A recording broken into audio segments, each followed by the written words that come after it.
Hey guys, today I thought it would be really fun to film a day in the life video for you guys, a Fun Friday edition. If you'll notice, my house is not perfectly clean. I'm in my pajamas. This is normal, you know? I am not someone that has a perfectly clean house. I am not someone that dresses up and wears makeup just to be at home with my kids. So what you see is what you get. It's the real me, folks. But it is almost 7 o'clock. This one got up a little early.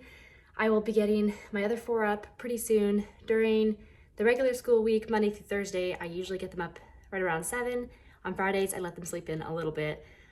7:15, maybe 7:30, and that's honestly for my sake more than theirs, so that I can have a little more time in the morning to read some of my books and have my coffee and all that. But on Friday, I like to take a break from like our normal school routine, but still do some fun learning type things. So I like to do some different books that I read from and play some games. I usually try to do some kind of extra activity, whether it's an art project or a science experiment, or maybe just doing a little extra cooking in the kitchen with me. But anyways, I'm just gonna take you through a fun Friday with us.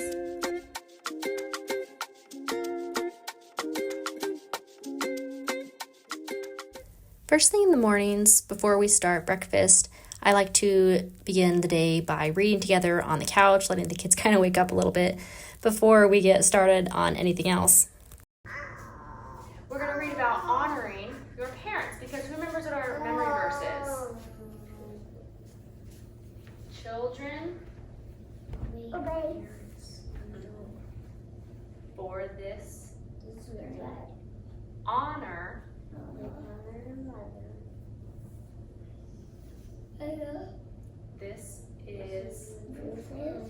this is the first commandment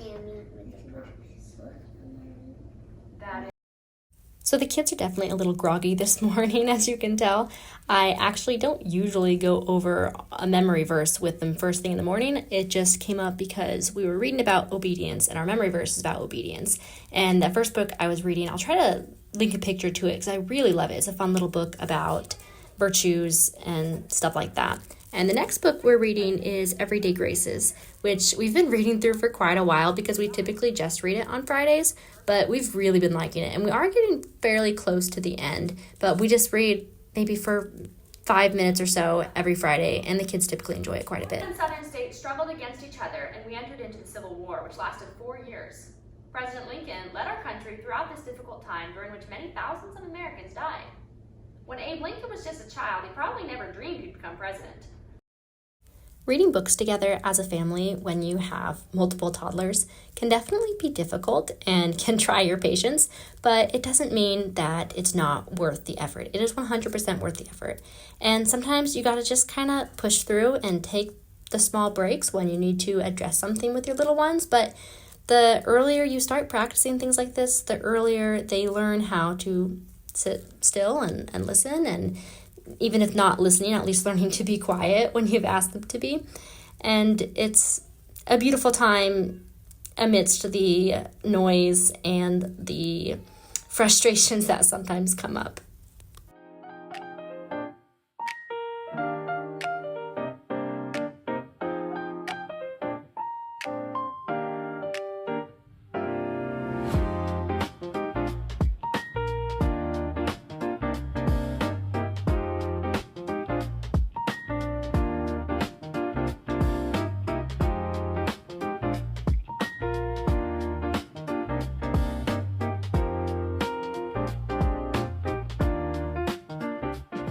Finished our morning reading, and now we're just doing an easy Friday morning breakfast of some cereal and granola.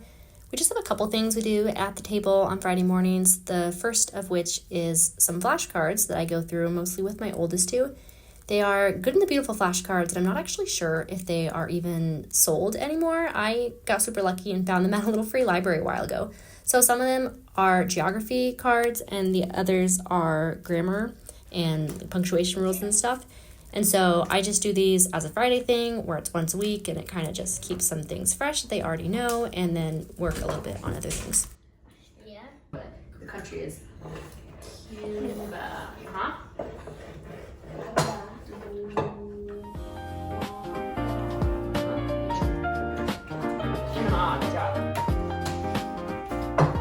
Watching these videos after the fact is pretty amusing for me, just to realize how much I'm on autopilot with my younger kids while I'm doing homeschool stuff, where I just take care of their needs as it comes up, but don't even necessarily realize what it's for. Like my daughter needing a paper towel and had no idea, did not realize it was because she had picked a scab on her cheek, and so she's using it to wipe the blood on her cheek, and I had no idea. Man, boys. And tell me what the coordinating junctions are.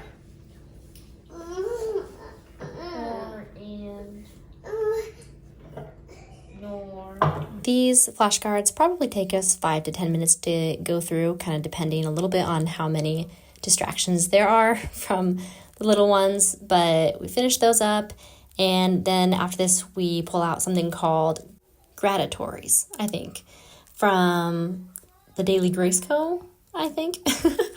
I'll have to double check if that's not correct. How about a type of reptile you were grateful for? Oh boy. I'm gonna go first because I don't love a lot of reptiles, but I'm grateful for lizards. You know why? Because they like to eat ants and flies that I don't like. It's a reptile. Huh? Frogs are amphibians. They're close. What snakes? Mm-hmm. What eats flies and Lizards do. lizards? Snakes? What about you, Ezekiel? Turtles. Turtles? I like lizards because they can be. So it's essentially a game of categories, but you're going over different things that you are grateful for, and there's different categories and prompts, and you just take turns saying things that you are grateful for, which is such a good habit to get into with kids.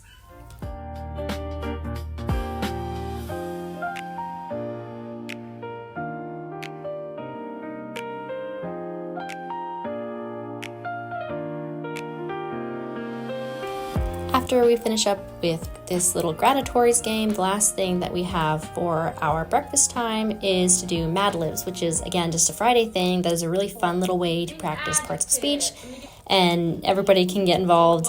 It's just a fun little addition to our Friday morning routine.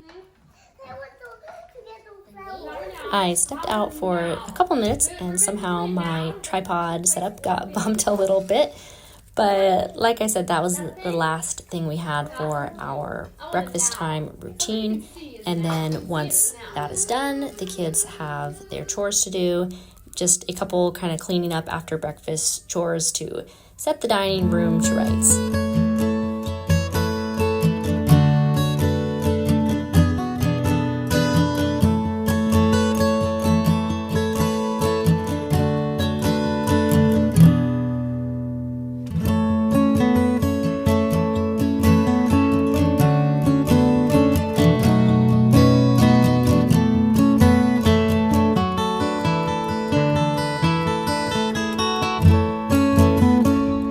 Just finished the chores, so now we're getting a little fresh air, having my second cup of coffee, getting some time outside before it gets too hot. It's already getting real warm, so we're just checking out the garden. The kids might ride their bikes a little bit before we go back inside.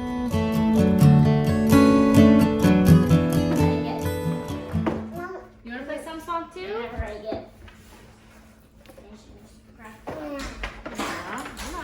We need another.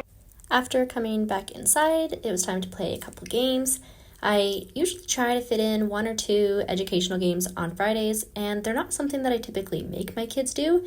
I just give them the opportunity, and some days they're more geared towards my older 2, sometimes more my middle ones. And like I said, I don't make them play, but they typically always want to. My kids love games, and it's fun to get everybody involved and do it together. It is also one of those things that's really hard to do with toddlers, but again, it is worth the effort. And the earlier you start teaching your toddlers to be able to control themselves a little bit during games and to take turns and to share, then the sooner they learn, and they can just be a fun part of it and not a stressful part of it. As you will see, there is a little bit of teaching and coaching and disciplining that goes on with my 2-year-old. We have started doing a little more games while he's up recently to be teaching him more, to not be grabbing at the game pieces and messing up the boards. But here I am taking him to his room for a little timeout because he was having a bit of a fit over not being able to just grab the pieces he wanted. I guess first I actually tried to distract him with some other puzzles that I brought out for him so that he could play with those while we're playing. He wasn't having it too much. He wanted to be a part of the game, but didn't quite have the self-control to do well with it. Yeah, because I didn't roll. I was eating. She just rolled into me. Yeah, you don't know what you want, huh? I want to roll. You 12. No. You gotta move us. Stay off the game. No, stay off the game board. You're on the old Jeff? Wow. Silas, you can be off the game board. Meanwhile, the game goes on. I'm kind of in and out. And I eventually did need to take my 2-year-old to his room for a timeout because he was just not cooperating super well. But I have been seeing the fruits of having him involved in these games more. I mean, it's literally been just the last couple weeks that we've been doing more of this. And even at that, not a whole lot. But as we've been doing it a little bit more, he is starting to learn and he is getting a little better at it. So I guess my encouragement to you is to not wait till your little ones are old enough to do the things you want to, because if you wait for them to be old enough to sit there and not grab at the pieces, and you're just waiting and not actually teaching them how to do it, that might not be till they're 4 or 5 years old. Versus if you get them involved when they're 1.5 to 2.5 years old, yeah, there's going to be a period of time where you are having to get a little discipline and just teach them and coach them through it, but then they will eventually learn and you'll be able to have these fun times of playing games together and reading books together and stuff like that. So much easier.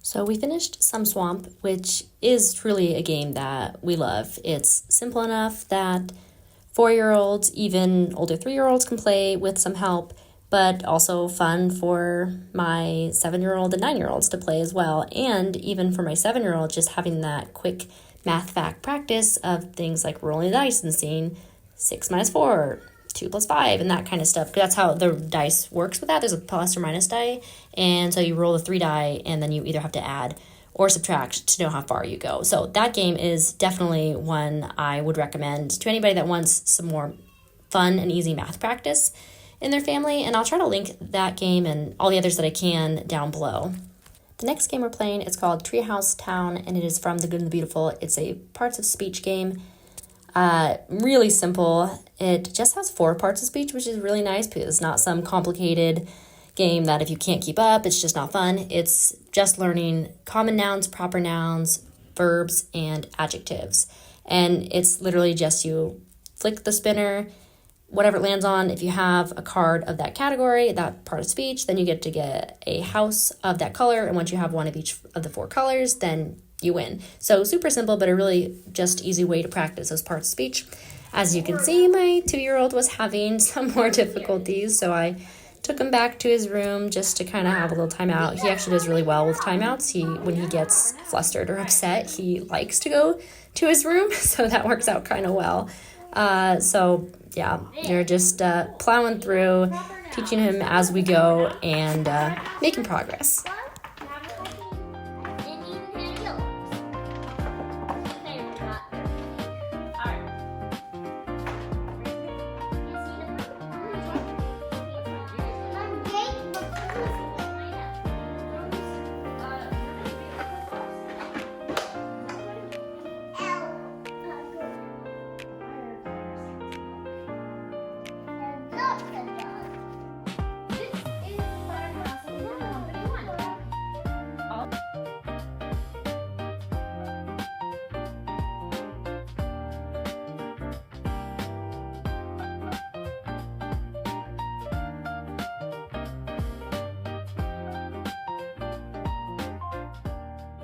Another thing I try to do on Fridays is to make more time for my youngest two, who just don't get forgotten during the week, but my homeschool days, Monday through Thursday, are really busy with the three that I am homeschooling, and so I definitely don't have a ton of time during those days. I make time every day, but I don't have a lot of time to schedule on those days where I can easily just sit down and read with my little ones or play a game with my little ones or with the blocks or whatever for 15, 20, 25 minutes.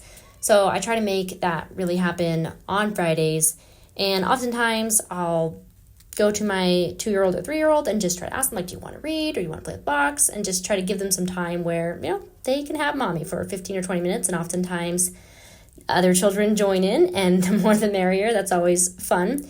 This started just as reading to my 3-year-old daughter, and by the end of it, all 5 of my children were around.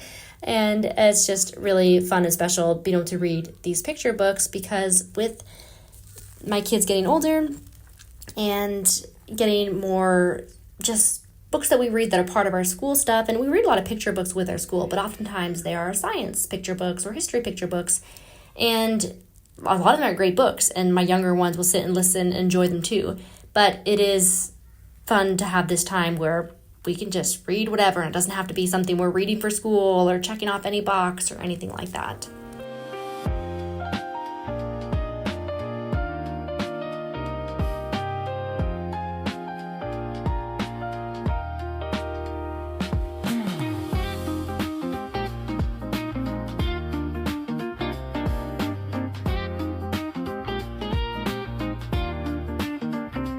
After 10 o'clock, we just did some chores. I washed some dishes, and then we've just been playing outside for a little while, and we'll play out here for a bit before we go back in to do a couple more things. We are back inside, and we're going to do a little reading from Among the Night People, which is a book we're kind of doing as a little nature study, and then we'll probably do a little nature journaling after that. This chapter is called The Lazy Cutworms. Now that spring had come and all the green things were growing, they felt rested and hungry after their quiet winter, for they had slept without awakening ever since the first really cold days of fall. There were many different kinds of cutworms, brothers and sisters, cousins and second cousins, so of course they did not all look alike.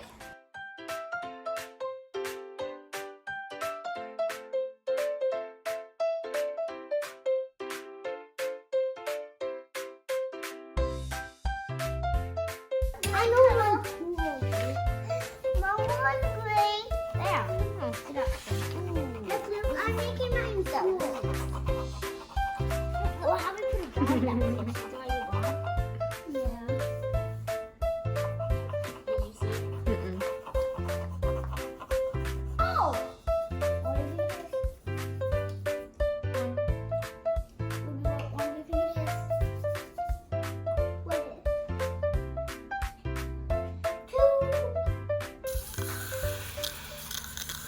We are back outside. We just finished our lunch, just doing some watering of the garden. Kids are riding their bikes. We've got one more thing we're gonna do for our school day after we go inside, a little art kind of activity that I am excited to share with you guys. And all right, we're back inside. My youngest just went down for his nap, and we're gonna do this little art kind of crafty project. It's called Digichroma, and this company reached out to me and asked if I'd like to try out some of their art stuff for my kids and let them know what I think. So I'm pretty excited to see how it works. So basically, it is like a color by number. So we've got these markers. Someone grab the box for me. All these markers. And then here are the pictures. They got a little bent when I put it back in, but that's okay. So there's 4 different pictures. And the different spots have these little like F1, E7, and so those are like the number part, and the markers on them have, there's, what's that, G3, and so that's kind of the color by number part. And then when you're done, after it's all colored, you use a blow dryer, I need that. and basically as you on high heat air dry it or blow dry it, then the lines are supposed to disappear, so then you're just left with the beautiful colors. So we will see how this works out, but I think it looks like a lot of fun.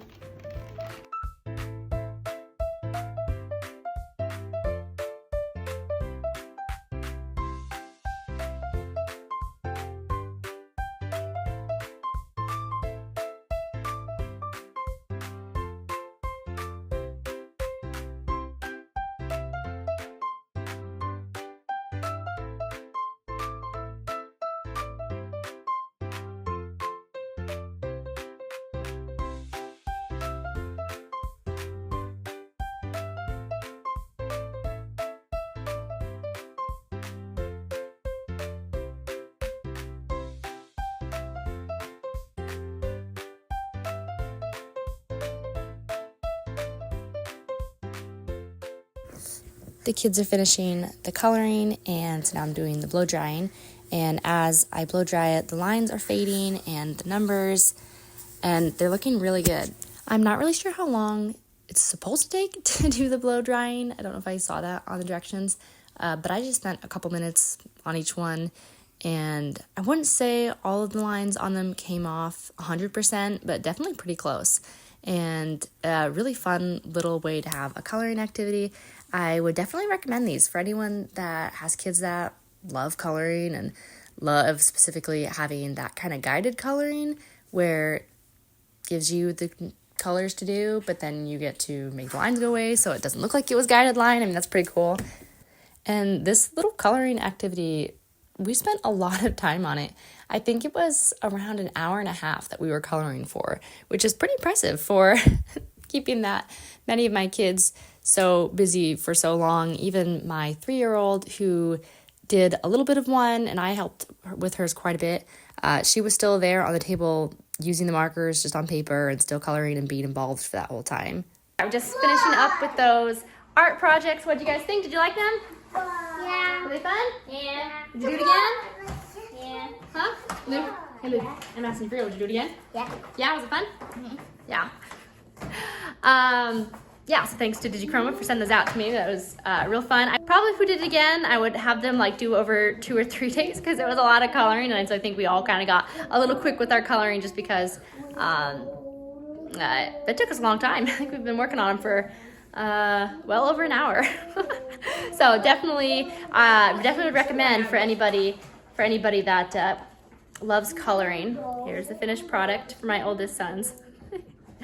Anyways, that is going to be it for our Fun Friday homeschool day. I hope you enjoyed this video. I'd love to hear any of you out there if you also do any kind of Fun Friday stuff in your homeschool, what kind of things you do to keep it fun while still doing kind of educational kind of stuff.